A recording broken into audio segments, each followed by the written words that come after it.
Welcome back to Nasdaq Trade Talks. I'm your host, Jill Malandrino, Global Markets Reporter at Nasdaq. We've come to you live from Inside ETFs in Hollywood, Florida. Joining me for this segment, we have Dan Ahrens. He is the Portfolio Manager over at Advisor Shares, and we are going to talk about how Vice can be nice for your portfolio. Dan, this sounds like a lot of fun. What's that all about? Well, we created the Vice ETF, Advisor Shares Vice ETF, with ticker symbol ACT to represent what we invest in: alcohol, cannabis, and tobacco.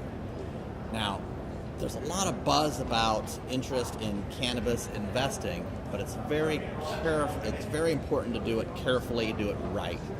And we see a great deal of overlap now between alcohol companies, tobacco companies, and cannabis.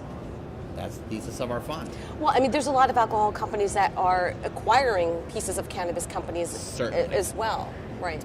Well, it's important to understand that federal law in the United States still has cannabis illegal. It's a Schedule I drug.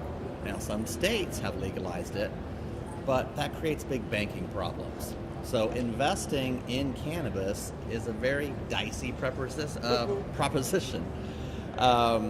We do a great deal of research to look for companies that are federally legal. Sometimes it's the alcohol companies like Constellation Brands made a big investment in a Canadian grower. Altria has now made an investment in a Canadian grower. There's some other tobacco companies like Turning Point Brands, Pyxis, that are overlapping into the cannabis space.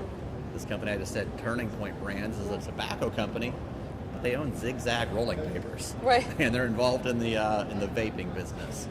So we also invest in legal pharmaceutical stocks, healthcare stocks, companies. It's not their main business, but they have a DEA license to legally handle cannabis, and they're doing cannabinoid-based drugs. See, and that's what's great when you have an ETF like ACT. You don't have to worry about concentration risk, particularly with the weed stocks that were, they could be up one day significantly, down the next. At least you're spreading out that risk a bit. But what's interesting is it's the upside potential that marijuana represents. I mean, imagine if it did become legal. Yes, in the long run, in the big picture, we're big believers in the upside potential of cannabis.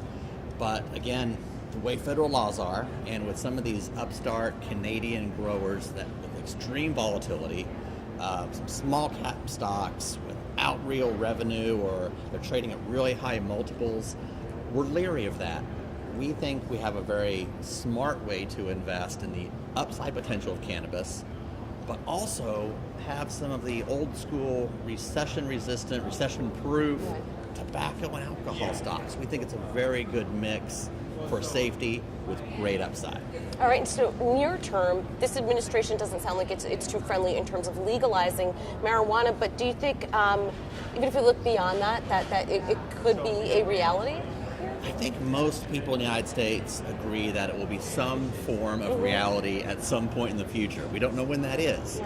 But I'm a proponent of saying it might not be a national legalization, but I'd like to see a decriminalization There's a big difference, and a solution to the federal banking laws. That's what makes it really tough for a mutual fund or an ETF to invest in those cannabis stocks.